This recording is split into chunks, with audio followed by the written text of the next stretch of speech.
The boy stood in front of a bathroom mirror on the ground floor of a Seoul commercial bank. Water ran red into the sink. His shirt was soaked through. A man in a black tactical mask lay behind him on the tiles, throat open, hands still reaching for a weapon that was already halfway across the room. The boy studied his own face. He looked calm, too calm. His breath came out even and slow, and something in his eyes had the wrong color, the wrong shine, like a light had been switched behind them by someone he could not quite see. He wiped his cheek with the back of his hand. Above the sink, a small ceiling speaker was piping a soft song, a woman singing about a cloudy afternoon and a boy she used to love. In the mirror, the boy tilted his head to listen. The song did not match the room. Nothing in this room matched anything anymore. Outside the bathroom, gunfire was still crackling in the main lobby. Screams. A voice on a megaphone barking orders in a language the hostages did not understand. Somewhere far above, a helicopter thumped the air. The city was waking up to a hostage crisis broadcast live on every channel, and every reporter was already speculating about which top-rank fighter would be sent in to end it. The boy in the mirror did not look like a top-rank fighter. He looked like nothing. Skinny shoulders, cheap uniform, hair that fell in his eyes. His school ID was clipped to his chest. It listed his rank as F, the lowest letter on the board, the bottom of the ladder. Trainee level, trash class, in the language his classmates liked to use. The boy tapped the ID with a wet finger. He almost smiled. Then he opened the bathroom door and stepped back out into the lobby, and the massacre began, 2 months before that morning. Long before the bank, long before any of them knew what Park Jinsung really was. The bell for morning class rang at 8 sharp in a school built more like a barracks. Its front gate carried a national crest. Its uniforms had rank tags sewn on the collar. Its corridors smelled of gun oil and floor polish, because the training rooms in the basement housed live weapons, and the classrooms upstairs housed teenagers who could kill you with a thought if their soul happened to be shaped the right way. The world had a name for that shape. They called it an Adea, a soul weapon, not magic and not machinery, but the physical form a person's spirit took when they were pushed hard enough to summon it. Every child in this country was tested for one on the day they turned 12. Every child was ranked. F meant the soul barely made a spark. S meant the soul could bend a room. In between were long ladders of letters that decided every important thing about the life you were allowed to have. What schools you could attend. What jobs you could take. Whether a stranger on the street looked at you like a person or like a piece of furniture. Park Jinsung's official file listed him as F. His file was a lie.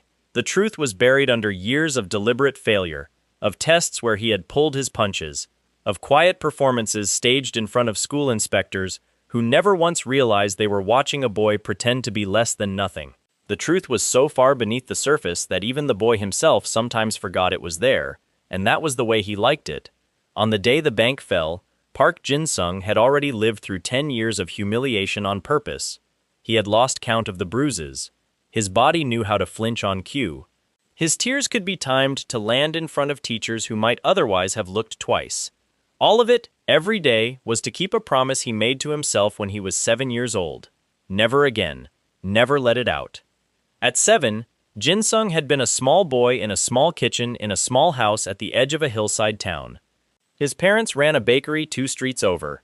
On winter mornings, the whole house smelled of warm milk bread. His mother sang while she worked. His father laughed loud enough to wake the neighbors. On his 6th birthday, they gave him a puppy no bigger than a shoe. He named her Poppy.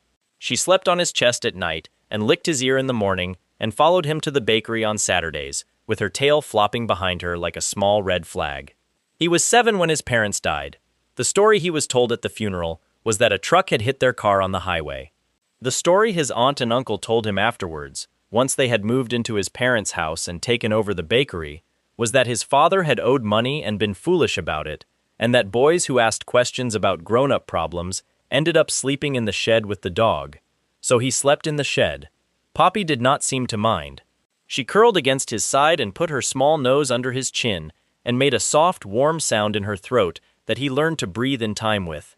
His uncle was a heavy man with a heavy hand. His aunt liked to pinch him high on the arm so the bruises would not show under short sleeves. They took the bakery money. They took his father's coat. The wooden train his mother had painted for him on his 5th birthday went to a cousin who broke it within a week. Jinsung stopped speaking at meals. He learned to eat with his head down. He learned to make himself small in doorways so a passing shoulder would not knock him over. He was almost 8 when his uncle came home drunk and short of rent money, and decided that the puppy in the shed was eating food that belonged to a paying member of the family. Jinsung fought him. Jinsung was a small boy with thin arms and no way to win any fight, but he fought. He was tied to a chair inside 2 minutes. His mouth was gagged with a dish rag. Poppy stood between him and his uncle with her small legs braced and her small teeth showing, and she did not run. She held her ground. Jinsung had spent the rest of his life trying not to remember what he watched happen next. The uncle was still laughing when he leaned over Jinsung and told him the rest of the truth. About the highway, about the truck, about who had paid the driver and why, about the loan the uncle had taken in his brother's name that no one else had signed for, about how weak his father had been at the end, when he understood what was going to happen to him, about how a boy like Jinsung would grow up weak the same way and die alone, in some cheap corner of some cheap year, and no one would remember him either. Something in Jinsung's chest broke open. He did not know then what an Adea was. He was still a year away from testing. He only knew that a color he had never seen before flooded up behind his eyes and pressed on the back of his teeth. His hands were still tied. The chair was still under him. Then it was not. His neighbors said afterwards that they heard sounds from the house that they would not describe to the police. His aunt was found in 1 room. His uncle was found in 3. The dog was buried under the plum tree in the garden by a small boy who was covered from his hair to his shoes in blood that was not his own, and who was still humming, very softly, the song his mother had sung when she worked. That was the day Jinsung's soul stepped out of its cage. It was also the hour he decided it would never step out again. 10 years later, in that same barracks-styled school, Park Jinsung sat at the back of classroom 1-3 and let a boy named Bae Yunjang punch him in the ribs. Yunjang was a sergeant. In the strange half-military hierarchy of the school, that was 3 ranks above Jinsung and 1 rank below the third-year students who ran the corridors like small warlords. Yunjang had a B-rank Adea called Unstuck, a kind of quiet telekinesis that let him fling small objects like bullets. He liked to keep a pencil floating an inch above his desk when the teachers were not looking. He liked even more to remind everyone in the classroom that Jinsung had been born to be his footrest. Jinsung played the part. He took the punch. He curled his shoulder just enough to look protected. He whispered an apology he did not feel to a face that would not listen. When Yunjang was finished, Jinsung was sent to fetch bread for the whole squad from a shop 3 blocks off campus that no first year was permitted to leave for, and he went, because sending an F rank on impossible errands was one of the ways sergeants proved to themselves that the world made sense. The rest of the class watched. The rest of the class laughed on cue. Even the girl at the front of the room, who was too kind to enjoy any of it, kept her eyes on her book and did not look up. There was no advantage in being seen to notice. Jinsung ran the 3 blocks. He came back with bread. He was punched again for taking too long. Yunjang punched him a 3rd time for looking too pleased about not being punched. He apologized in the same voice each time. Inside his ribs, the thing behind his teeth pressed once against the roof of his mouth and then went still. He counted to 12. He breathed in on 4, held for 4, out on 4. He had been counting his way through moments like this since he was 10. The teacher who had taught him the trick had died 2 years back, of an unrelated stroke, and Jinsung still counted for her sometimes. He did not hit Bae Yunjang back. There would be no return blow today, or tomorrow, or the day after. He had promised himself long ago that the day he raised his hand against a classmate would be the day the boy his uncle had made would come out of the dark to say hello, and Jinsung was not willing to meet that boy again. Not for a punch, not for 100 punches. The one place in the school where the counting was not necessary was the gym. Sergeant Sunjae ran the strength club out of a fenced-off yard behind the training halls, and his club had no application form and no membership list. If you showed up in shorts, you were a member. If you kept coming back, no one ever asked why. Nobody chased anyone who stopped showing up, either, because Sunjae had a settled belief that a soul that did not want to sweat was not his problem. Sunjae was a 3rd-year student. His Adea was rated AAA. He wore his hair short and his shirts a size too small, and he had a habit of tipping his head to one side when he listened, as if his ears heard slightly better on an angle. He believed, plainly, that a person's rank on paper was a smaller thing than the number of push-ups they could do on demand. He was one of the very few older students in the school who had ever spoken to Park Jinsung as a person. Jinsung had drifted into the gym club on a Wednesday afternoon in the first week of term, still bruised down one side from a maths class incident, mostly to hide from Bae Yunjang. Sunjae had looked him up and down, ordered 50 push-ups, and gone back to his own bar. 50 push-ups later, Sunjae had asked for another 50, and when Jinsung finished those without slowing, Sunjae had scratched the back of his neck and told him he could come back tomorrow if he liked. Every day since, Jinsung had come back. He kept his output careful. He never lifted more than a boy with his frame should have been able to lift. He panted on cue. He let his knees shake at the correct moments. He was small enough and sweaty enough that no one, not even Sunjae, seemed to notice the extra plates he added to the bar when the yard was empty. He liked the noise of the metal. He liked the sting in his arms. Both of those things were real. Both of those things belonged to the boy he was pretending to be, and to the boy under him at once, and there was a certain rare peace to that. Sunjae never asked him about his rank. Sunjae had said once, on a rainy Tuesday between sets, that in his opinion, souls did not come in letters, and that a boy who trained his body until his body agreed with his mind had a soul of the size of any other boy. That night, walking home in the drizzle, Jinsung let a small smile touch his mouth, briefly, and swallowed it before he reached the corner. He never let anyone see it. 2 weeks into the term, a transfer student arrived, and the temperature of the school changed the way a summer sky changes before a storm. Her name was Kang Gina. She was A rank. She came from the White Jade family, one of the old Marshall houses whose name had been on the front page of the newspapers back when Jinsung was a child and his mother was still alive to read them aloud at breakfast. Her Adea was a green-armored figure the size of a full-grown man that she could summon in a single breath. A goblin knight in old-style plate with a sword long enough to split a truck. Her nickname, which she pretended to dislike and secretly liked, was the White Jade Goblin. She was 17. She wore her hair in a short, bright bob. She had a small horn on the left side of her forehead that showed when she was serious and hid when she was not. And no one had ever quite decided whether the horn was a genetic quirk or an early sign of her soul bleeding into her body. On her first day at school, Gina walked into the courtyard, looked around at the double line of students staring at her, and said flatly that she was here to find a husband. Half the boys in the courtyard laughed nervously. Half the girls in the courtyard glared, either at her or at the boys. Bae Yunjang, standing at the head of his squad, laughed longer than anyone. Yunjang had a plan for Kang Gina before she had finished her first sentence. In his head, he had already worked out how a boy of his rank should approach a girl of hers. He had decided, correctly, that a straightforward invitation would not do.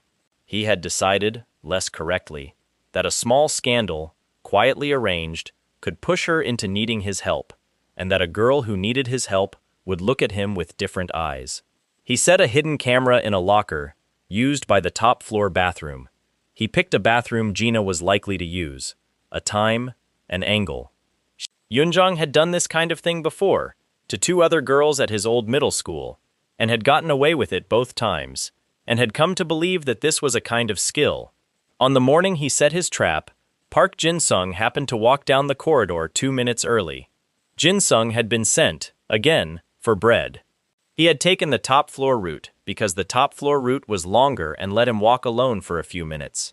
As he passed the lockers, the light of a red pinpoint camera lens caught the corner of his eye and made him stop. He did not stop long. He kept his face down. He kept his shoulders round. He noted the position of the lens and the position of the seam where the locker door had been quietly forced. He did not touch either. Instead, he went and got the bread. That afternoon, he arranged to be in the corridor at the exact minute Kang Gina came out of class. He was carrying a stack of textbooks he did not need. He tripped as she passed. The books scattered. She stopped and knelt to help him gather them, because she was already the kind of person who stopped to help. While she was kneeling, he was leaning past her toward the locker. She caught him doing it. Her eyes were very sharp. She watched him touch the seam. She watched him press. The small red light behind the locker died. In front of her, a boy in an F-rank uniform crushed a chip of black plastic between his thumb and his finger and let the pieces fall into the palm of his other hand, all of it inside a second, without changing his expression. Gina was very still for a beat.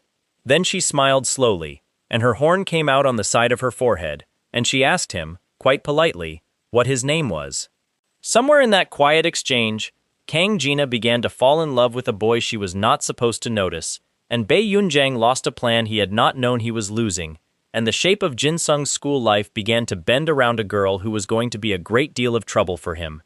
Yunjang did not know why his camera failed. He assumed a battery, then rain, then a maintenance worker. He tried again the next week with a second camera, and Jinsung disabled that one too, this time by being noticed dropping a coin in front of the locker and being punched in the stomach as punishment, which was a price Jinsung was willing to pay, because it kept his face out of Yunjang's suspicion. Kang Gina watched the second incident from a window. From that day, Gina began to take an interest in Park Jinsung. She sat at his lunch table, uninvited. She appeared at the fence around the gym yard on afternoons. Sunjae was drilling him. She asked, sweetly, whether he had considered the health benefits of marriage. Jinsung answered each question with the same nervous stammer he answered every question with in the classroom. His teachers, who had known him for a year and a half, saw no change in him. Sunjae, who had known him for 2 weeks, saw a change and said nothing. Then the first squad combat trial came. It was a mock war fought inside a training arena the size of a small stadium, arranged twice a term to test squads against one another and to give the school its rankings for the season. Jinsung's squad was mostly F ranks and low D ranks, 20 of them, the boys the sergeants used as errand runners and joke fodder. Their opponents were a first-year squad captained by Bae Yunjang, better equipped, better trained, and confident. The trial had 3 phases. In the first, both squads had to hold a series of markers on a map. Jinsung's team lost that stage quickly. The second phase called each side to send a champion into a duel against a fighter chosen by the referees.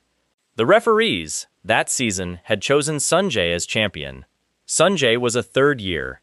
No first-year duelist could stand up to him for more than a minute. Yunjang's squad sent their best boy, who was flattened in 20 seconds. Jinsung's squad, per the rules, was allowed to send anyone. They sent Jinsung. They sent him because they had no other choice. Their strongest fighter had a twisted ankle. Their second strongest had a signed medical excuse for the day. Their third strongest was a girl who had cried herself sick in the changing room after the first phase. That left the errand boy at the back of the room, the one everyone in the squad was already convinced was going to lose. Yunjang's squad, watching from the stands, laughed until they choked. Sunjae looked across the arena at Jinsung. Jinsung looked back.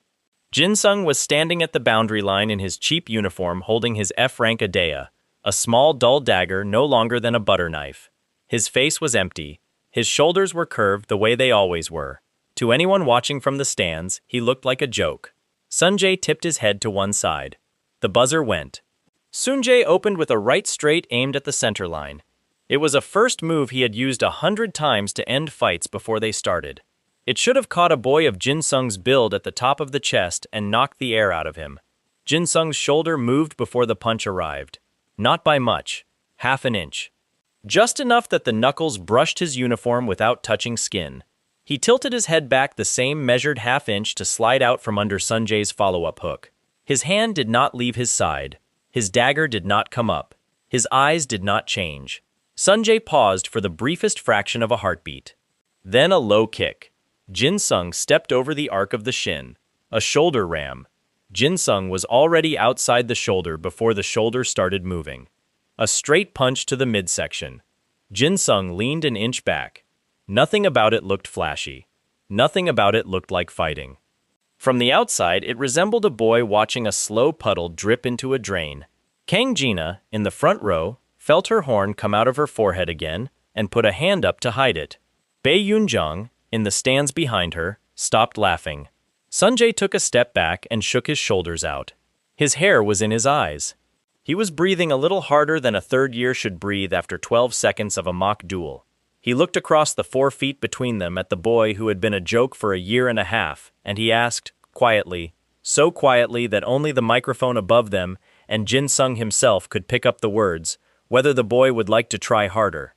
Jinsung did not answer. Somewhere behind his teeth, the color he had not let out since he was 7 pushed forward and asked to come out. He counted, slowly, all the way through.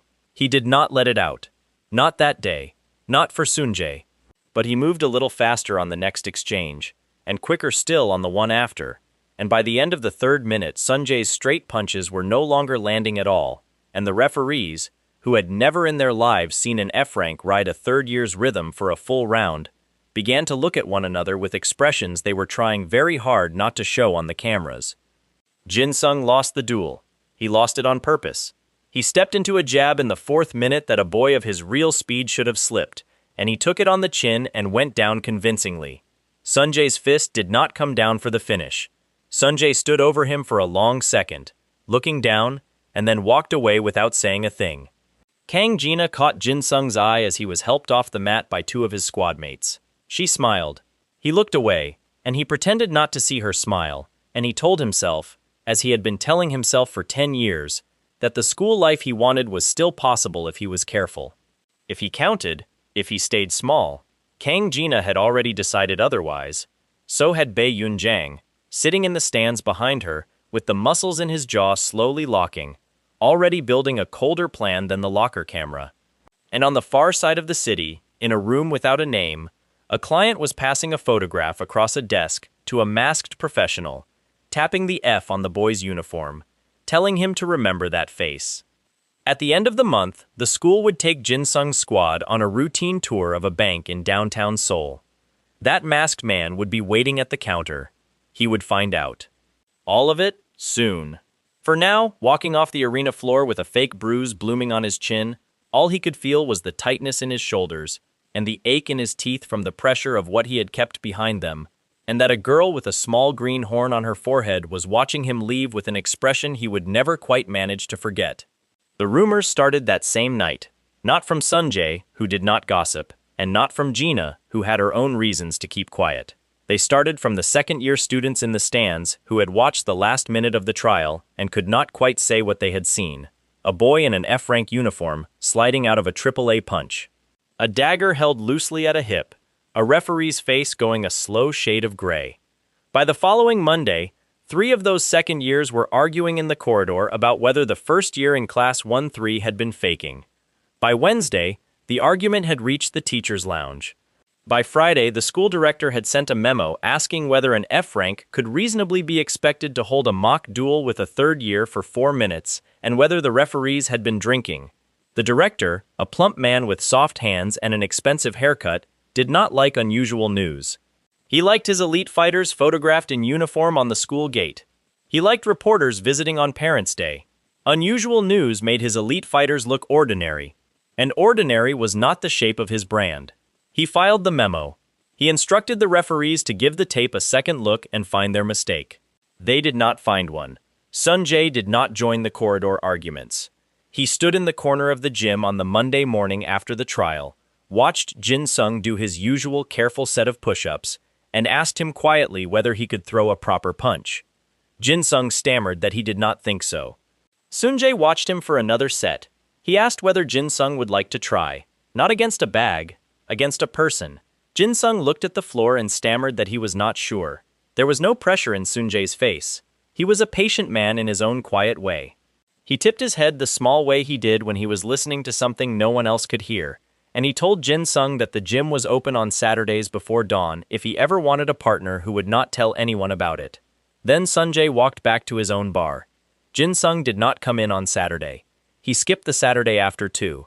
On the third Saturday, when the yard was empty and the sun had not yet cleared the roof of the science block, he arrived in his oldest tracksuit and stood in front of Sunjae with his hands at his sides.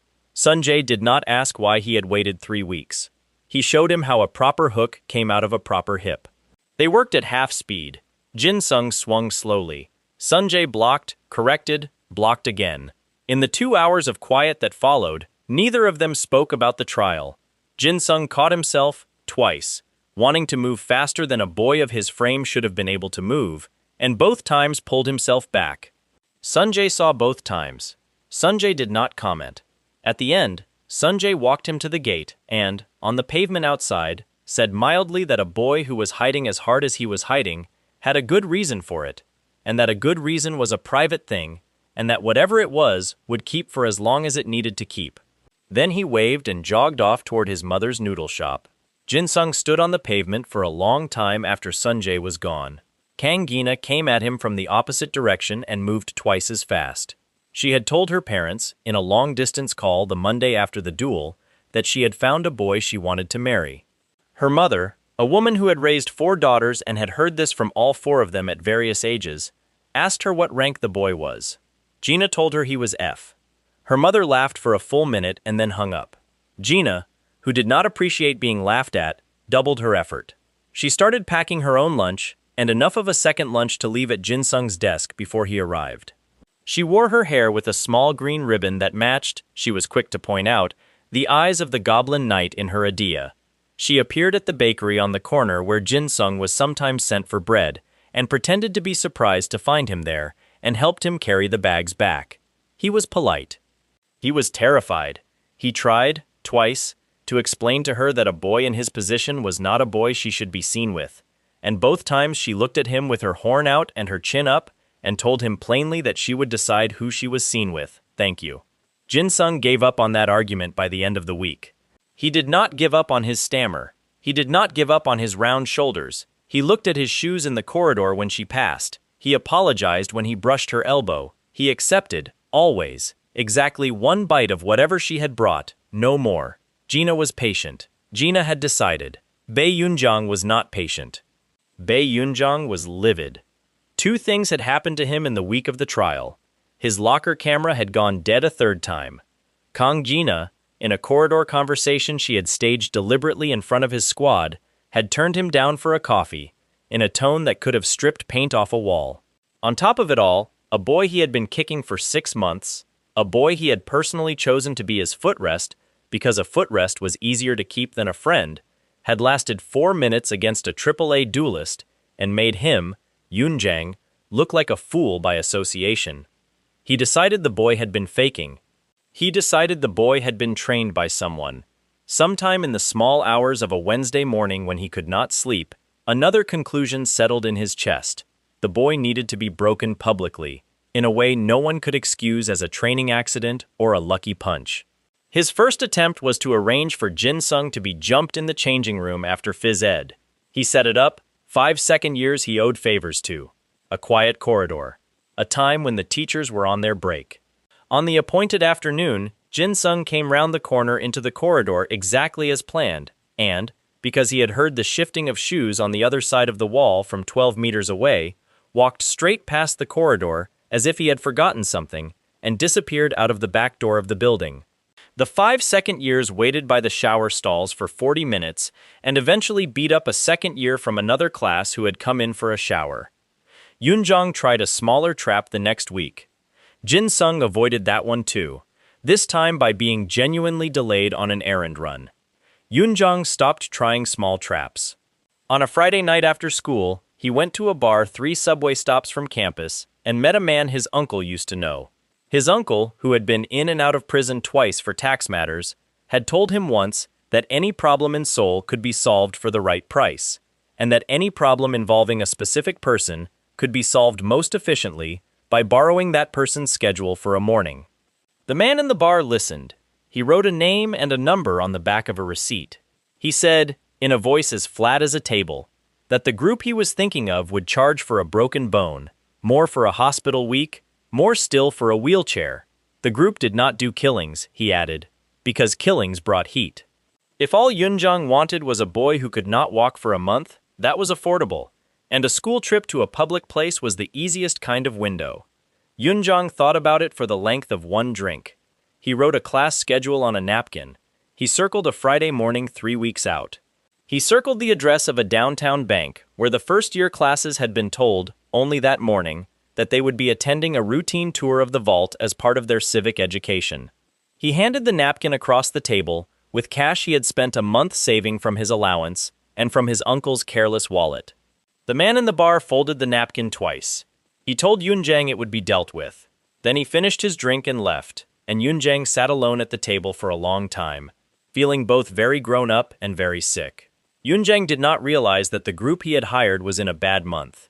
The group had been asked, that same week, to take on a much bigger contract at the same address by an unrelated client, from a man in a room without a name in Pyongyang.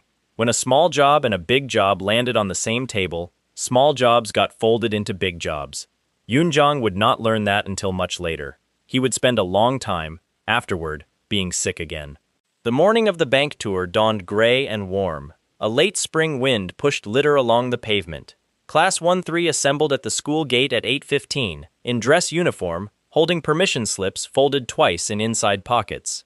The tour bus was already waiting. It was old, painted white with a green stripe, and smelled inside of dust and orange peel. Jinsung sat at the back. He always sat at the back. He had brought a bottle of water, a rice ball wrapped in tinfoil, and a small folded photograph he never showed anyone, tucked into the inside pocket of his school jacket, where his hand could reach it whenever he needed to remember why he was counting. Kang Jina got on last. She scanned the bus, spotted him at the back, and walked all the way down the aisle to sit in the seat directly in front of his. She turned to face him over the seat back the moment she sat down. She had brought 2 rice balls. She held one out. She said it had extra tuna. He took it, because refusing would have caused a scene. Bae Yoonjong sat at the front with his squad. He did not look toward the back of the bus. He looked at his phone, then out the window, then at his phone again. His face was pale. He had not slept properly in a week. He had woken up at 3 in the morning and thrown up in the sink, twice, and had told himself, twice, that a broken leg was not so bad, and that a boy who had made him look like a fool deserved a broken leg, and that his uncle had been through worse and had come out of it fine. He believed all of it less than he wanted to. The bus pulled out at 8:20. The driver, an older man in a company cap, told them a bad joke about civic education. Half the bus laughed politely. Jinsung, watching the top of Kang Jina's green ribbon over the seat in front of him, felt something turn once in his stomach and could not say why. He put the rice ball in his pocket to eat later. The bus reached the downtown financial district at 9:10. The bank was a marble-fronted building on a wide corner, 6 stories of glass and stone, with a security guard at the door in a blue uniform and white gloves. Above the entrance, a small national flag hung limp in the still air. Across the street, a coffee shop was setting up outdoor tables for the lunchtime crowd. A postman was pushing a red trolley past the coffee shop with 2 large sacks of mail on it. The class filed off the bus. The teacher on duty was a small, tired woman named Miss Han, who had drawn the short straw on this trip and would rather have been reading in the staff room. She counted heads. She reminded the students that they were representing the school. She lined them up in 2s and walked them across the pavement toward the bank's revolving glass door. Jinsung was in the second-to-last pair, next to Kang Jina, because she had elbowed her way there without asking. He noticed the postman first. The postman was pushing his red trolley at a very steady pace. His uniform was clean. His cap was pulled low. His mail sacks bulged in the wrong shape for mail, in a way Jinsung had learned to notice from a book on urban camouflage he had read at 14, because he had been unable to sleep for a week. The bulge in the left sack had a straight edge along the top that suggested a rifle stock. The bulge in the right sack made the shape of a bulky object with a flat bottom that could have been a satchel charge or could have been, more plausibly, 3 or 4 wrapped bricks. Jinsung kept his face down. He kept his shoulders round. He counted, silently, in 4s. He also noted the black van across the road, parked in a no-standing zone with no ticket on its windshield. He noted the man reading a folded newspaper at the outdoor coffee shop table, who had been reading the same page of the newspaper for the 4 minutes the class had been on the pavement. He noted the security guard at the bank door, whose eyes were on the postman's trolley and not on the school children, and whose right hand was drifting, very slowly, toward the radio at his belt. The revolving door swept the class in, 4 at a time. Jinsung and Jina were among the last 4 to go through. As they stepped into the cool marble lobby, 3 things happened at once. The security guard behind them said something into his radio in a small, tight voice. The postman across the road tipped his trolley sideways to bump it up the curb, and the sack on the left slid open along a seam already undone. And the man at the coffee shop table folded his newspaper, stood up, and walked, in a straight line, toward the door of the bank. Ms. Han, at the front of the class, did not notice any of it. She was reading names off a clipboard. Jinsung leaned very slightly toward Kang Jina and murmured, in the smallest voice he had ever used inside a public building, that if she heard a loud noise in the next 30 seconds, she should go down onto the floor immediately and put her hands over her head, and that she should not, under any circumstances, summon her Adea. Gina, who had been in the middle of asking him whether he wanted to sit together for lunch, went very still. She looked up at his face. His face had not changed. His shoulders had not changed. His voice had been the voice of the same nervous boy he had been in the bus. But there was something in his eyes that had not been there 5 seconds ago, a stillness that did not belong to a boy of that voice. And Gina's horn came out of her forehead so fast it stung. She did not have time to ask what was happening. The revolving door behind them locked with a heavy metallic thunk. The security guard's radio said one word. The man from the coffee shop stepped into the lobby with his newspaper open and, from behind the paper, brought up a short black weapon. And on the far side of the lobby another door opened, and men in black tactical masks began pouring in from the vault corridor at a run. Ms. Han finally looked up from her clipboard. She did not have time to scream. The next 4 minutes were the loudest thing that had ever happened to Class 1-3. Ms. Han was struck across the temple with a rifle butt and went down. The security guard tried, in a burst of bravery no one had asked of him, to draw his sidearm, and was shot twice in the chest before his hand cleared his holster. Half the students screamed. The other half fell silent in a way that was worse. A boy from the front row wet himself on the marble floor. Bei Yunjiang, whose plan for the day had involved a broken leg and had not involved live gunfire, stood with his mouth open and did nothing. The masked men moved with a discipline that told anyone who had ever seen combat that they were not local muggers. They cleared corners. They covered angles. They shouted commands in short, flat bursts pointed at the hostages and not at each other. Within 90 seconds, every civilian in the bank, from the tellers behind the counter to the first-year students on the marble floor, was face down with their hands laced behind their heads. The counting inside Jinsung's ribs had gone very, very slow. He was face down like everyone else. His forehead was on cold marble. His hands were on the back of his neck. From the corner of his eye he could see one of Kong Gina's hands, palm down, fingers slightly curled. Her horn was still out. She was pretending it was not by keeping her forehead pressed to the floor. He counted. 12 steady beats. Then another 12. The color pushed against the roof of his mouth. He pushed it back with a will he had spent 10 years training. Not yet. Not while the room was still. 20 seconds later, one of the masked men walked down the row of hostages, kicking anyone who was not lying flat enough. He reached Jinsung. He crouched. He looked at Jinsung's collar. He looked at the F on the collar. He glanced back toward the front of the bank and lifted his hand. Another masked man, taller and thicker in the shoulders, walked over. This one had a short black weapon slung across his chest, and a pistol in his belt, and a machete taped to his thigh, in a way that suggested he had been trained to use all three. He crouched beside the first man and read the collar too. He nodded, once. He said something in a language that was not Korean and was not English, and that Jinsung's ear only half caught, but that sounded, most closely, like an order to fetch. The first masked man stood and pointed to Jinsung. The tall one hooked a hand under Jinsung's collar and lifted him bodily off the floor. Gina made a small sound of protest into the marble.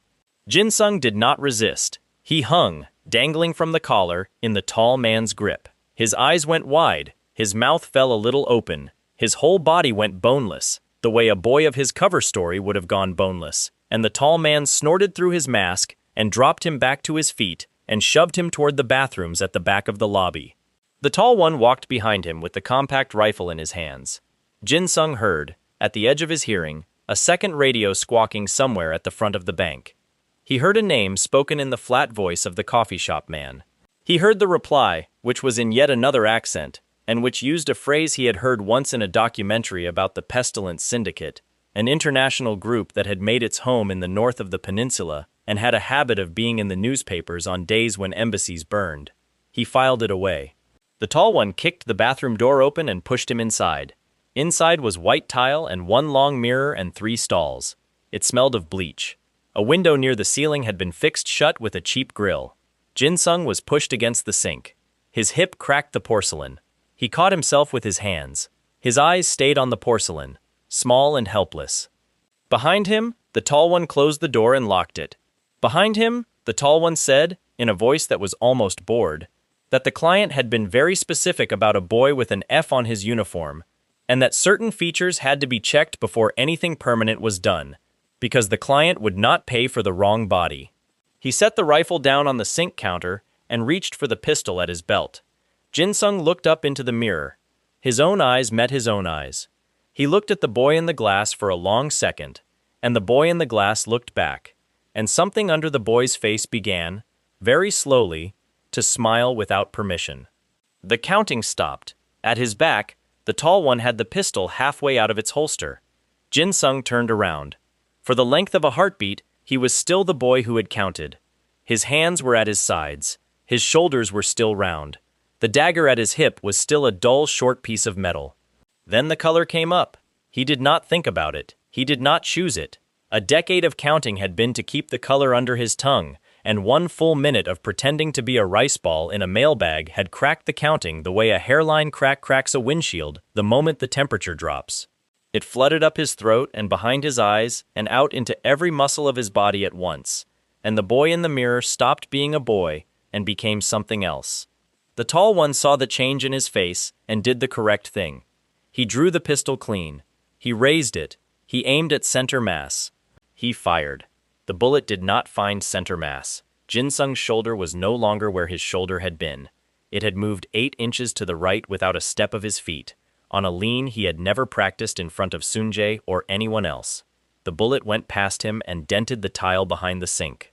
The tall one corrected, but the correction was, for a professional, a fraction of a second too slow, and the fraction was because a professional's brain refused to accept that a boy of that build had moved that fast. Jinsung's dagger came out. To an outside observer, the blade did not look impressive. It looked like a short, cheap letter opener with a chipped edge. It made no sound as it left the sheath. It threw no light. It should not have been able to do anything against a taped machete and a pistol and a professional's rifle. It went into the side of the tall one's neck below the ear, at an angle a boy of Jinsung's build should not have been able to reach. A second bullet went into the ceiling. Jinsung twisted his wrist. The blade came out. Blood came with it in a bright arc that hit the mirror and slid down in 3 thick lines. The tall one's knees folded before his brain had processed the wound, and by the time his body reached the tile, his eyes had already begun to lose focus. Jinsung stepped back. He watched the man die on the tile at his feet. He was aware, at a great distance, that the color behind his eyes wanted more. It wanted the bathroom door. It wanted the lobby, the men at the front of the bank, the coffee shop man, the postman, the driver of the black van across the road, every warm body inside 100 meters. He counted very slowly, because the counting was a hairline crack now and had to be handled with 2 hands. He got to 4. He made it to 8. By 12, he was starting over. On the 3rd round, he was able to remember Kang Jina's face pressed to the marble. He drew a long breath through his nose. He walked to the sink and turned on the tap. Pink swirled around the drain. He rinsed his cheek against his sleeve. From the small ceiling speaker above him, the same soft song was still playing. A woman still singing about that same cloudy afternoon and that same lost boy. He tilted his head toward the sound. Then he stepped out through the bathroom door and back into the lobby. 15 masked men stood between him and Kang Jina. At the far end of the marble floor, a 16th was on a phone to a room in Pyongyang. His voice, when it carried across the lobby, was thin and cold, and used the name that Jinsung's ear had half caught earlier, and that had been in a documentary Jinsung had watched at 14, and that had been printed under a very unflattering photograph in a newspaper his mother had once used to wrap fish. The name was Il-jung. Jinsung stopped in the mouth of the bathroom corridor, and his own reflection watched him back from the polished marble at his feet, and somewhere on the far wall a security clock ticked past 9:47, and the counting inside his ribs, in a way it had not since he was 7 years old, went completely quiet. Il-jung was the first man in the lobby to notice him. Il-jung was a professional in a country full of amateurs, and he had learned, over 18 years of the sort of work no government printed brochures about, to read a room the way a fisherman reads a river. He was in the middle of a phone call with his handler. His body was tilted against the far wall, one hand on the receiver, the other resting on the grip of a heavy machete he preferred over any firearm. Every man in the room registered to him by feel, and every hostage by sound. He felt the boy step out of the bathroom corridor before he saw him. He turned his head slowly. What he saw did not fit any of the shapes he had been trained to sort people into. Schoolboy, first-year uniform, F on the collar, the frame of a child who had not yet grown into his shoulders. And, laid over all of that, wrong. The wrong stillness in the face, the wrong angle in the neck. A dagger held down at the hip that should have been a joke and was, instead, a small dark mouth that had already opened once and was still hungry. Il-young said one word into the phone. Then he dropped the phone. The 15 men between him and Jinsung had not yet noticed anything. One of them was slapping a hostage. 2 were standing guard by the vault. 3 were positioned along the marble columns near the front doors, watching the street. The rest were spread through the lobby with the smug ease of men who had already won. Il-young barked one short order across the room. Every masked man turned toward the bathroom corridor at once.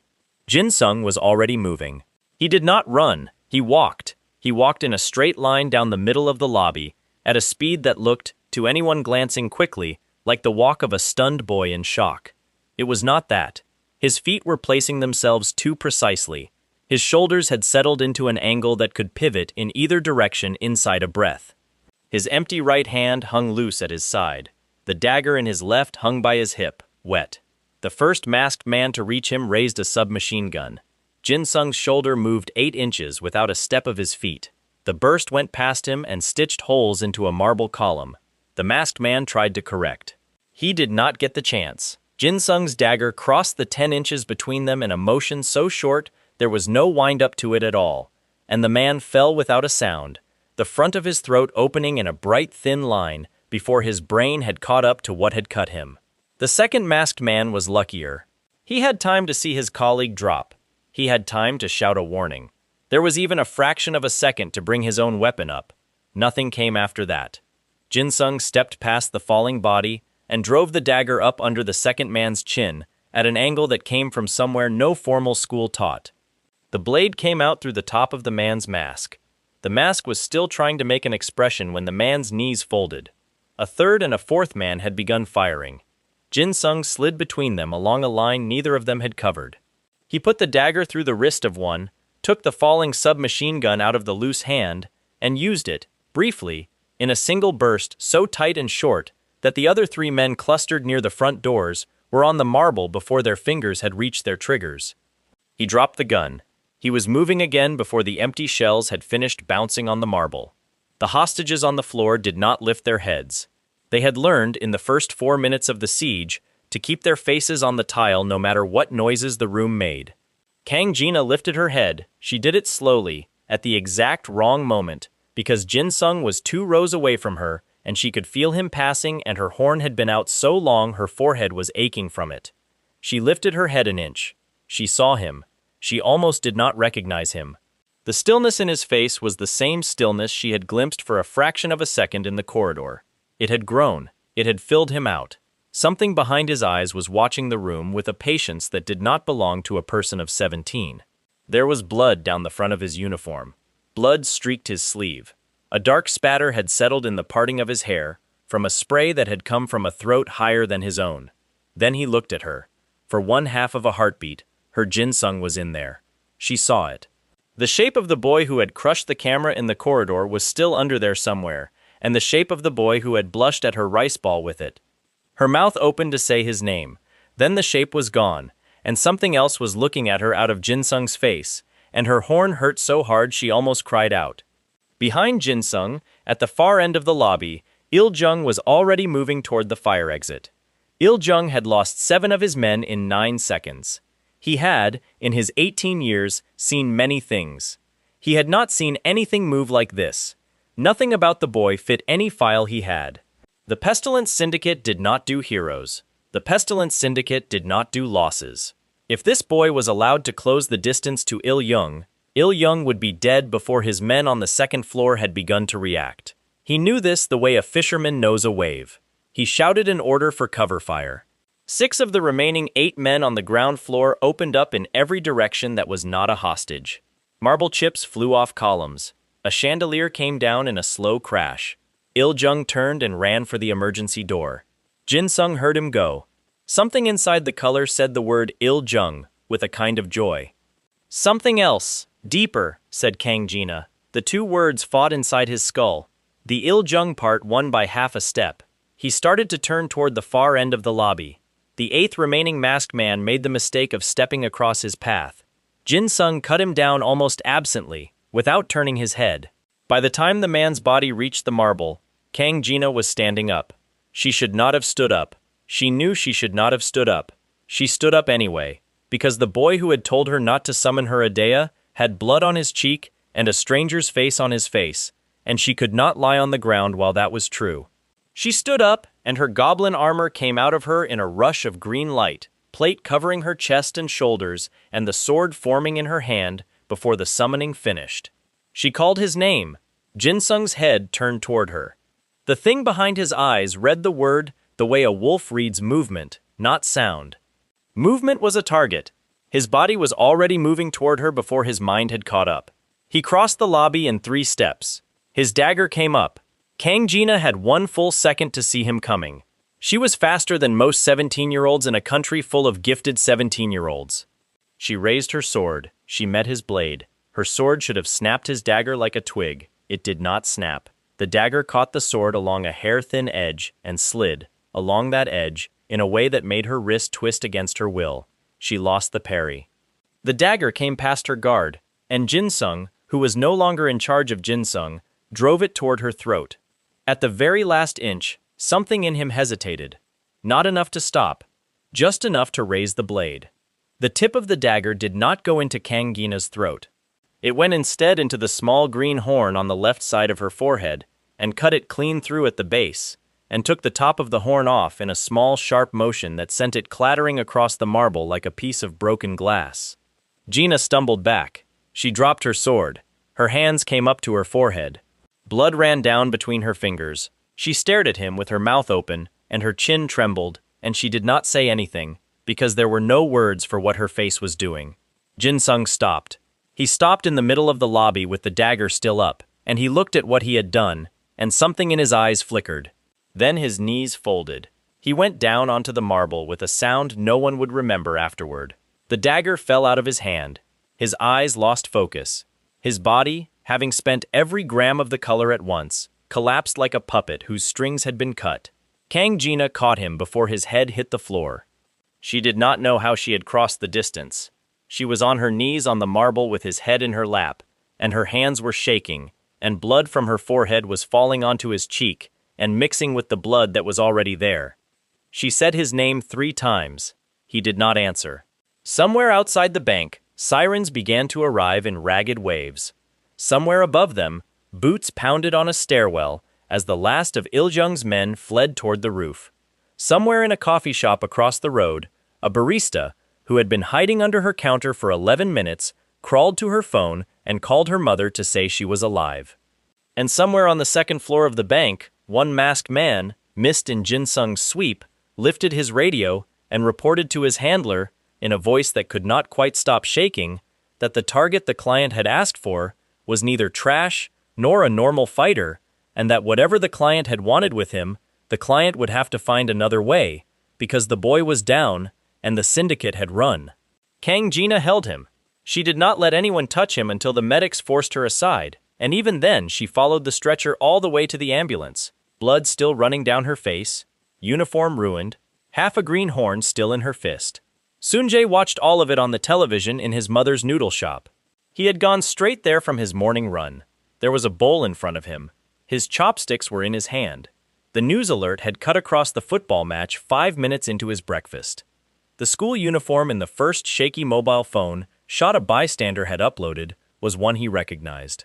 Without eating, he watched the coverage cut to the front of the bank, and then to the ambulance, and then, briefly, to a moving image of a small figure being loaded onto a stretcher with a girl with a bloody forehead, following the medics with her hand held out.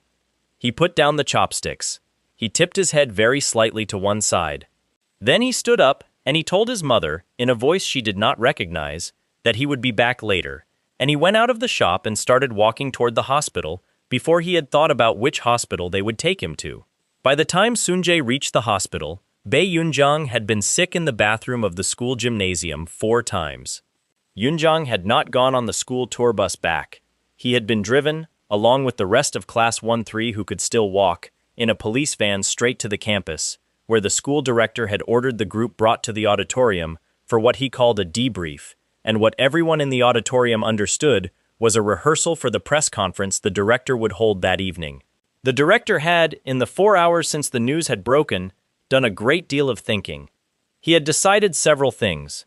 A boy in an F-rank uniform, being the reason his school was in every headline in the country, was not the shape of story he wanted. The students who had actually fought, if any could be persuaded to say they had fought, would be the faces on the podium. Kang Jina's name would appear in the release under the word hero. The Park Jinsung file, which he had personally never bothered to read, would not benefit from being read now, and any student who spoke to a reporter about the boy in the bathroom would be expelled by lunchtime tomorrow. He rehearsed his opening remarks in front of a mirror. He did not know that a bystander on the second floor of the coffee shop across the road had, from the moment the revolving door had locked, been filming through the window with her phone. Her phone had captured, in a shaky, badly framed, but distinctly recognizable clip, a boy in an F-rank school uniform stepping out of the bathroom corridor of the bank and walking down the middle of the lobby with a small dagger in his hand. The clip had been uploaded to a video site at 11:11 in the morning. By 2 in the afternoon, it had been viewed 12 million times. He walked out onto the auditorium stage at 4 o'clock with a prepared speech. He was 3 sentences in when a first year in the third row raised his hand and asked, in a small clear voice that carried, whether the boy from Class 1-3 was going to be all right. The director paused. The director said something bland about all students being all right. The first year asked why. Then, the news was saying he was still unconscious. The director's mouth opened. It did not, for 2 full seconds, close. Behind him, the vice principal, who had watched the clip on his phone at 3 that afternoon and had understood, with a sinking feeling in his gut, exactly what the director was about to try, quietly stepped forward with a folder and said, over the microphone, in a voice more polite than his eyes, that the school would prefer to defer questions on Park Jinsung to the hospital's medical team and would be very pleased to celebrate the courage of every student in Class 1-3 in due course. The director closed his mouth. He glared at the vice principal. The vice principal, who had spent 9 years working under him and had a folder full of receipts, glared right back. Bae Yun-jong, in the 4th row, was not looking at the podium. He was looking at his shoes. His hands were shaking. He had a folded napkin in his pocket that felt, all of a sudden, as heavy as a brick, and every time he thought about it, his stomach turned once and threatened to embarrass him in front of 200 students. He excused himself. He went to the gymnasium bathroom for the 5th time and was sick, again, into the sink. Then he stood in front of the mirror and looked at his own face for a long time. He was still standing there when a text came through on his phone from a number he did not recognize. The text said one line. It said that the man from the bar had been arrested that afternoon on unrelated charges, and that any arrangements previously discussed were canceled, and that the sender would recommend Yoon-jong forget the sender had ever existed. Yoon-jong read it twice. He deleted the message. He deleted the number. Out of an excess of caution, his entire message history went too. He washed his face. He fixed his hair. He walked out of the bathroom and back into the corridor, with his shoulders as straight as he could make them. Yoon-jong did not know that Kang Gina, sitting in a hospital corridor 2 suburbs away with half a horn wrapped in a cloth in her lap, had already told the police, the school liaison, and a very tired detective every detail of the failed locker cameras. The detective had already contacted the vice principal by phone. His uncle, on a routine visit to his parole officer that same afternoon, had been picked up and would not be answering his phone for the next 6 years. He would find out about all of it inside a week. For the moment, though, Yoon-jong walked back into the auditorium and sat down in the 4th row, and folded his shaking hands in his lap, and told himself he had gotten away with it. Sun-jae reached the hospital just before 7. He was not on the visitor list. He was not related to any of the patients. The front desk turned him away politely. What he did next was climb the fire escape at the back of the building to the 3rd floor, let himself in through a stairwell that no one had thought to secure, and walk down a corridor smelling of antiseptic with his hands in his pockets, past a small room where a girl with a bandaged forehead was asleep in a chair beside a bed, into the room she was guarding. He stood at the foot of the bed. Jinsung was breathing. Jinsung was pale. There were 2 IV lines in his arm and a monitor on his finger, and a bandage across his hairline. His face, in sleep, looked younger than it did awake. His hands, resting on the sheet, looked like the hands of a boy who had never lifted a dumbbell in his life. Sunjay looked at him for a long moment.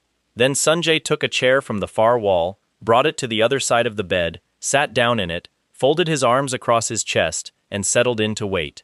He did not tell anyone he was there. When Kang Jina woke up in her chair at 3:30 in the morning, she saw the older student across the bed, and she opened her mouth to ask him how he had gotten in, and he looked at her, and she saw in his face that he already knew everything she had been about to say. She closed her mouth. She nodded once. She wiped her cheek.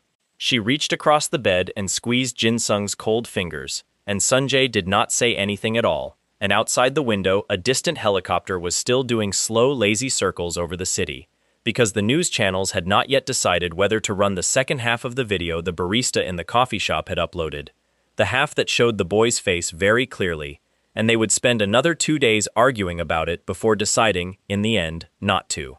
Jinsung woke up on a Sunday afternoon 4 days later. He woke up slowly. His mouth was dry, his ribs sore, his left hand aching in a way that told him something in his knuckle had been broken and reset. The room was the same, the bed the same, sunlight coming through the blinds in narrow yellow strips, Kang Jina asleep in the chair beside him, Sunjay standing at the window looking down at the courtyard below. He tried, without moving his head, to remember what had happened. He got as far as the bathroom mirror. He stopped there. Sunjay, without turning, said mildly that the boy did not have to remember all of it right away, and that there were people in the room who would help him remember what needed to be remembered when he was ready, and that in the meantime he should drink some water because the doctor had said the boy was dehydrated. Kang Jina woke up at the sound of Sunjay's voice. She sat up. Her forehead had a small clean strip of gauze across the left side where the horn had been. She looked at Jinsung. Jinsung looked at her. She did not scold him. There were no tears, no demand to know what he was. She looked at him for a long, steady second, and her chin came up, and she told him, in a voice so quiet only he and Sunjay could hear it, that if he was going to keep a secret this big, he was going to have to accept that he now had 2 people in on it, whether he liked it or not, and that the arrangement was not negotiable. Jinsung tried to speak. His voice cracked. Sunjay poured him a glass of water. Somewhere in the corridor outside, a television left on in a waiting room was reporting, on a rolling banner, that the school director of the Special Combat High School had that morning submitted his resignation, effective immediately, for reasons he had declined to specify, and that the vice principal would be stepping in as acting head while the board considered his permanent replacement. Sunjay glanced at the door and, without moving his head, tipped it to one side. None of them said anything about the news. None of them needed to. 2 weeks later, when Jinsung had been discharged and returned to the school, the vice principal, who was now the acting principal, called an assembly in the auditorium. He announced, in a short, unglamorous speech, that the summer term would begin the following Monday with a compulsory 2-week survival camp in the mountains north of the city. Run by a retired Special Forces instructor, everyone in the school knew only by the nickname the older students had given him 10 years ago and never explained to anyone. The nickname was Gorilla. Jinsung, sitting at the back of the auditorium beside Kang Jina, with Bae Yunjong 3 rows in front of him, folding and refolding a corner of his blazer between his fingers, as if the fabric had done something to offend him, closed his eyes for a moment and let the counting come back on. He could not, until further notice, afford another crack in the wall he had spent 10 years building. The wall had to come back. So did the round shoulders. The F on his collar had to be the whole of him again. He needed 2 clean weeks in a mountain without a single lens pointed at him to get all of that back. The gorilla was, unfortunately, not going to give them to him. The gorilla was 6'4", 72 years old, and had a smile that reminded people of a bear trap that had learned to enjoy itself. He met the students at a wooden gate at the foot of a mountain that had no name on any tourist map. The bus that had brought them was already gone. Their phones had been surrendered at the gate to a stone-faced junior officer with a garbage bag. Their uniforms had been swapped for gray coveralls. A cold rain had started while they were changing. It did not stop for 11 days. The gorilla explained the rules of the camp in 3 sentences. Points were awarded for finishing tasks alive. Points were deducted for whining. Any student who quit could leave down the mountain on his own 2 feet, so long as he did not mind the leopards. Nobody asked whether he was joking about the leopards. The gorilla split the students into 15 squads of 12. He did the splitting himself, by walking down the line and pointing at faces, and by the time he was done, every squad in the top 11 contained at least one A-rank student and at least one third-year sergeant. The remaining 4 squads were made up entirely of first years the sergeants had rejected. The gorilla labeled these squads with the letters M, N, O, and P, and observed, mildly, that the 4 squads at the bottom had been placed in the zombie group and would be expected to do everything the other squads did, only wetter and colder and hungrier and with fewer teeth. Then he pointed at Park Jinsung, who was standing near the back, and told him he would be captain of Squad P.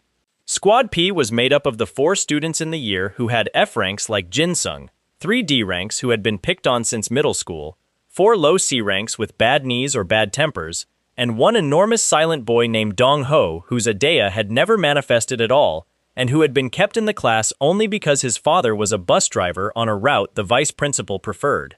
Jinsung looked at his squad. His squad looked back at him. Dong Ho, who had never spoken a full sentence to anyone in his life, nodded once at Jinsung, and Jinsung nodded once back, and the counting inside his ribs, which had been threatening to slip since the bank, settled a little. He had 11 days to keep every one of them alive. He kept them alive. He did it by taking every task the gorilla threw at them and dividing it into small, dumb pieces the F ranks could manage. He carried, personally, the equipment his weakest squad mates could not carry, in loads he arranged to look plausible for a boy of his size. At every mud crossing he pretended to fall on his face so the gorilla would sigh and record their times as slow, and, in the same breath, pretended not to notice when his squad started to fall on their faces beside him out of loyalty. His own food he rationed. By the end of the 5th day, Squad P had climbed 4 places on the ranking board. 3 days later, they were up 9. On the 11th evening, they stood 5th. The gorilla looked at the board every morning and every evening. He did not comment. He kept his mouth shut in a way that suggested he was chewing on something and did not yet want to spit it out. On the last morning of the camp, he announced the final exercise. It was to be a mud pit tournament. 240 students, all 15 squads mixed together, would be dropped into a walled pit the size of a football field that the camp staff had spent the previous week filling with knee-deep gray mud. Weapons would be permitted. A dais would be permitted. The last student standing would collect enough points for his squad to win the camp outright. The tournament would be filmed by 3 broadcast cameras rented from a station in the city, because the school board had decided that a public demonstration of the surviving students' resilience would be helpful in the current news cycle. The current news cycle, as everyone in the camp already knew, was still 3 weeks on, mostly about the boy in the bank. The vice principal, watching from the observation deck at the top of the pit wall, alongside the new interim director from the Education Ministry, had spent the last 3 weeks quietly declining any journalist who wanted to interview Park Jinsung. He was, in his private opinion, hoping the boy would keep his head down for the rest of the year and let the coverage cool. He was, in his private opinion, about to be disappointed. The buzzer went at 10 in the morning. 240 students dropped into the pit. Mud sprayed. A dais flared. Half the top squads immediately made for the center to grab the flagpole, and the middle squads set up defensive knots along the wall, and the bottom squads, including the 4 zombie squads, tried to stay out of everyone's way. Bei Yunjiang, from the top of a mud bank, spotted Park Jinsung near the wall on the far side and pointed him out to his squad. His squad, which had spent the last week being told by Yunjiang that the boy from the bank was still a fraud who had lucked into a video clip, made for him at a run. Jinsung saw them coming. He also saw, more importantly, that the northern edge of the pit ran along a retaining wall made of stacked earth, and that the retaining wall had been built too quickly and too wet, and that the mud behind it was slowly bulging outward in a way the engineers who had thrown the wall together had probably not intended. He walked over to the retaining wall. He put his shoulder against it, in a spot exactly the size of his shoulder. He pushed. The retaining wall came down. Half the top of the pit came down with it.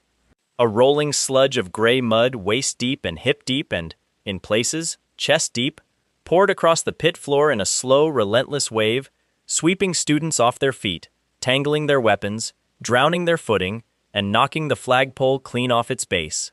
Adeas were briefly useless in mud that thick. Sergeants shouted and were not heard. 110 students went down in the first 30 seconds and could not get up without help. The 3 broadcast cameras filmed all of it. At the top of the pit wall, the interim director from the Education Ministry stood up very slowly from her chair and shaded her eyes to see who had done that. Park Jinsung was already waiting. He waded through the mud toward the largest group of standing students, who happened to be Bae Yunjang's squad, and he moved through them in a way none of the cameras would be able to slow down enough to properly show. Adeas came out, weapons swung, Jinsung slid between them along lines nobody else could see, and his dagger, which was still the same short, cheap letter opener with the chipped edge, did the work. It did the work for the first 30 men. Then something changed. The dagger, which had drunk the blood of an assassin in the bank bathroom 3 weeks earlier and had been sitting patiently on Jinsung's hip ever since, began, in the grip of his hand, to grow warmer. The chipped edge sharpened. The dull, dark metal took on a wet red sheen that was not blood. The grip changed shape under his fingers, filling the small hollow of his palm as if it had been waiting for the correct pressure to remember what it was. A voice in the back of his skull, thin and dry and old, said one word. The word was mine. Jinsung's mouth twitched. The dagger's edge lit up along its length in a color that was not color, and the next student he brushed past went down without a mark on him at all, breathing, but out. The next after that went down the same way. The dagger was no longer only cutting, it was draining. It was pulling the killing intent out of Jinsung's own body and reaching into any body it touched, and taking a small portion of that body's fight and giving it back to him as a slow, warm hum along his arm. He fought 160 more students in the next 4 minutes. He did not kill any of them. He put every single one of them face down in the mud, breathing and unharmed, and completely unable to summon so much as a spark of their Adea until the effect wore off, and the effect did not wear off inside the hour. Sergeants he had never spoken to went down. Third years who had beaten him in corridor duels went down. Bae Yunjang went down early, floated in the mud on his back with a look of childlike surprise on his face, and had to be dragged out by his own squad. Kang Jina, watching from a corner she had backed into deliberately at the very start of the tournament, laughed once, out loud, and did not summon her armor at all. The 3 broadcast cameras filmed all of it. The interim director from the Education Ministry did not sit back down. When the buzzer went at 11 past 10, Park Jinsung was the last student in the pit, still on his feet, standing knee-deep in gray mud beside an unconscious Bae Yunjang, with a small dark dagger in his hand that no longer looked entirely like a dagger, and a very small, very tired smile on his face. The camera closest to him zoomed in. He looked up into the lens. He put the dagger back in its sheath, blushed the way a boy of his cover story was supposed to blush, and stammered. Into the microphone the interim director had somehow slid down into the pit on a stick, that he was sorry about the wall and would be happy to help rebuild it. The interim director laughed. The interim director was a large woman with a large voice and no interest in being lied to on national television. She laughed for a long time, on air, and when she stopped laughing she wiped her eyes and said, still into the microphone, that the boy could rebuild the wall if he wanted to, but that she would appreciate it if he could rebuild it after he had finished being decorated, because she was fairly sure she had watched him single-handedly disable roughly 195 combatants inside 4 minutes, and that she would like to have the school board on the phone before he had time to change into a dry uniform. The broadcast played the clip on a loop for 6 hours. Every rival school in the country played it too. Special Education Brigade 998, a military high school in the neighboring province that had been the country's top-ranked combat academy for the last 6 years running, watched the clip in their staff room over lunch and did not say anything for a very long time. Their headmaster, who had already been unhappy about the noise coming out of the Special Combat High School since the bank incident, put down his tea, wiped his mouth, and said mildly that he thought the time had come for a joint anti-infiltration exercise. The challenge arrived at the vice principal's desk that afternoon. The terms were simple and slightly rude. 3,000 cadets from Brigade 998 would launch a full simulated assault on the campus. 900 students from the Special Combat High School would defend. The exercise would run for 72 hours over a weekend. There would be blank rounds, But there would also be real bruises. The winning side would receive bragging rights, a plaque, and a rather large cash prize donated by an old alumnus. The losing side would receive nothing but a bruised ego and a photograph in a newspaper. The vice principal accepted. Kang Jina, who had not been consulted on the acceptance, accepted louder. Sunjae, who had been consulted, spent an evening on the phone to every gym club member of every year and quietly divided them into 3 volunteer companies before the vice principal had finished writing the formal reply.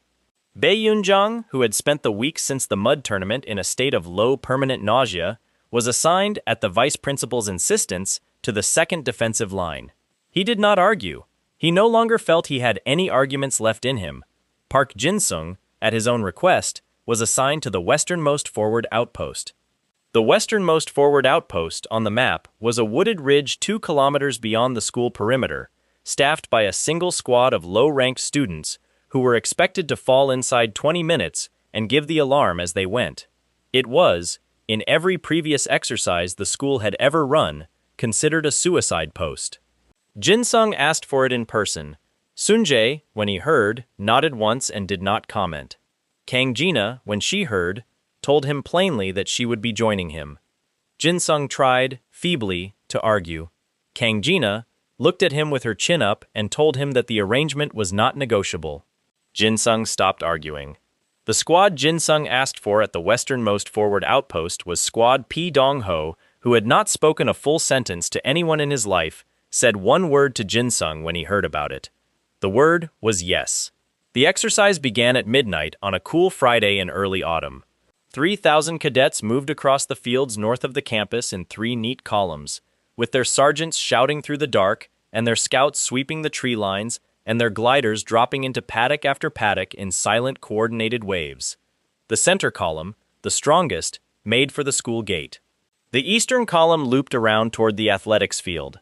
The western column, whose commander was a 19-year-old AAA rank named Kang Jin, who had personally been humiliated at a previous inter-school tournament by a special combat boy he had never quite forgiven, drove hard for the ridge where the western outpost sat. Kang Jin, who had been Brigade 998's ace for 2 years, had asked to lead the western column personally. He had watched the mud tournament clip more times than was healthy for a 19-year-old. He wanted the outpost cleared inside 10 minutes. The boy from the clip had to be on his knees inside 20. Most of all, Kang Jin wanted to be the one who put him there. He led the column into the trees at midnight 14. He came out of the trees, without his column, at midnight 41. The forest between him and the outpost had turned, in the 27 minutes he had been inside it, into something he did not recognize. His scouts had gone silent one by one. His flankers had disappeared from the radio net. The men on either side of him had, at some point he had not seen, simply stopped being on either side of him. He had come out into a shallow ravine at the top of the ridge, alone, in mud, with his rifle jammed and his radio dead, and there was a boy in an F-rank uniform standing on the other side of the ravine looking at him with a small dark dagger in his hand. Kang Jin was not a coward. He summoned his Adea. His Adea was a wall of scalding steam that could strip flesh off bone at 10 meters, and he unleashed it at Jinsung with every ounce of pressure he could squeeze out of a AAA rank cornered in the dark. The steam roared across the ravine. The trees on either side blackened. The mud under Kang Jin's feet dried and cracked in the heat. Jinsung stepped through the steam, not around it, not under it, through it. He crossed the ravine in a straight line, and the steam parted around his shoulders like a curtain at a window, and Kang Jin's fine tactical training told him with perfect clarity that this could not be happening and yet was. Jinsung stopped 2 feet away from him. The dagger in his hand had, in the trees on the way up, done its second bit of quiet growing. The grip was longer. The blade was darker. There was, along the edge, a very faint red seam that pulsed once whenever Jinsung breathed. He did not have to use it. He looked up into Kang Jin's face and lifted his empty right hand and, in a voice as level and polite as any second year's, told the older boy that his column had already been captured, that his rifle was jammed, that his radio would not work for another 90 minutes, and that if Kang Jin sat down against the tree behind him and put his hands on his head, no one would need to hurt him. Kang Jin sat down against the tree behind him and put his hands on his head. He did not know why. He would spend the next 3 years trying to work out why. he would eventually decide it had been the eyes. Somewhere behind him, a voice with the calm authority of an older student said, from the trees, that the flanks were clear and that Sunjae would take custody of the prisoner, and that Jinsung's squad had already begun mopping up the eastern column too. Sunjae stepped into the ravine with his shirt torn along one shoulder and a very slight bruise under one eye, and a look on his face that suggested he was enjoying himself in a private, contained way. He clapped Jinsung once on the shoulder. Jinsung did not flinch. By dawn on Sunday, the exercise had ended 16 hours early. 900 students of the Special Combat High School had, according to the referees, decisively captured all 3,000 cadets of Special Education Brigade 998 in a maneuver whose details the referees preferred not to discuss on record. The plaque was awarded. The cash prize was donated to the school's scholarship fund at Jinsung's suggestion. The photograph in the newspaper the following morning was, at Sunjae's request, of the entire Squad P grinning at the camera around a very small, very muddy Park Jinsung in the middle. Dong Ho, in the corner of the shot, was smiling. Kang Jina, on Jinsung's left, was smiling too, and her hand, half hidden by his shoulder, was very obviously holding his. The vice principal of the Special Combat High School framed that photograph and hung it on his office wall. The interim director from the Education Ministry sent Park Jinsung, personally, a promotion order to the rank of Private First Class, and a small handwritten note asking him, politely, not to break any more walls without giving her at least 15 minutes warning next time. Jinsung wrote back and apologized.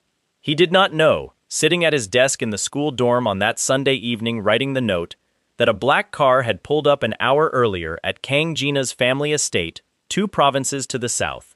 The head of the White Jade family, Kang Jina's grandfather, had watched the newspaper coverage of the anti-infiltration exercise with a face that had not moved once through the entire broadcast. The old man had made 2 phone calls before the coverage had finished. One of those phone calls had gone to a young foreign fighter named Fetch, who was, at that moment, on a plane from Guangzhou. The other had gone to a lieutenant of the Pestilence Syndicate in a room in Pyongyang whose only decoration was a large hand-drawn photograph of a boy in an F-rank uniform stepping out of a bathroom corridor in a bank in downtown Seoul, and the man in that room had, on hearing the news of the Western outpost, put down his phone very slowly and told his handler, in a voice as flat as a table, that the problem had grown and would now need a different solution. Jinsung knew none of it. He would find all of it out, and more, on the first morning of the new term. For the moment, though, he closed the note, sealed the envelope, addressed it in careful handwriting to the interim director from the Education Ministry, and looked up at the small photograph on his desk of a puppy he had buried under a plum tree, 10 years and half a lifetime ago. Poppy in the photograph was looking at the camera with her ears up and her tongue out and her tail a small red flag behind her. Jinsung wiped his cheek with his sleeve, put the photograph back into his inside pocket, turned off his desk lamp, and went to bed. Outside his dorm window, on the far side of the city, in a room that did not have a name, a hooded man tapped one long finger against the arm of a chair and looked at a photograph of a boy on a screen, and, in a way he had not done for many long years, smiled.